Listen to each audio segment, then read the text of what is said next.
శ్రీమాత్రే నమః. మహావారాహిదేవిని పూజిస్తే అప్పుల బాధ దూరం అవుతుందట. ఎలా పూజించాలంటే, మనలో చాలామందిని అప్పుల బాధలు ఇబ్బందులు పెడుతుంటాయి. ఒకసారి అప్పు చేయడం మొదలుపెడితే ఆ అప్పును తీర్చడానికి మరికొన్ని అప్పులు చేయాల్సిన పరిస్థితి ఏర్పడుతుంది. మహావారాహిదేవిని పూజించడం ద్వారా అప్పుల బాధలను దూరం చేసుకోవచ్చు. పండితులు ఈ విషయాలను చాలా సందర్భాల్లో వెల్లడించారు. మంగళ, శుక్రవారాలలో వారాహిదేవిని పూజించటం వల్ల శుభ ఫలితాలు కలుగుతాయి.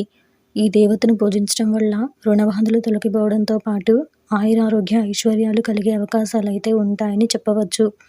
మనలో కొంతమంది ఎంత డబ్బు సంపాదించినా డబ్బులు చేతిలో నిలవడం లేదని చెబుతుంటారు. అలాంటి వాళ్ళు వారాహి అమ్మవారిని పూజించడం ద్వారా లక్షాధికారులయ్యే అవకాశం కూడా ఉంటుంది. వారాహి అమ్మవారు మహావిష్ణు స్వరూపం అనే సంగతి తెలిసిందే కదా.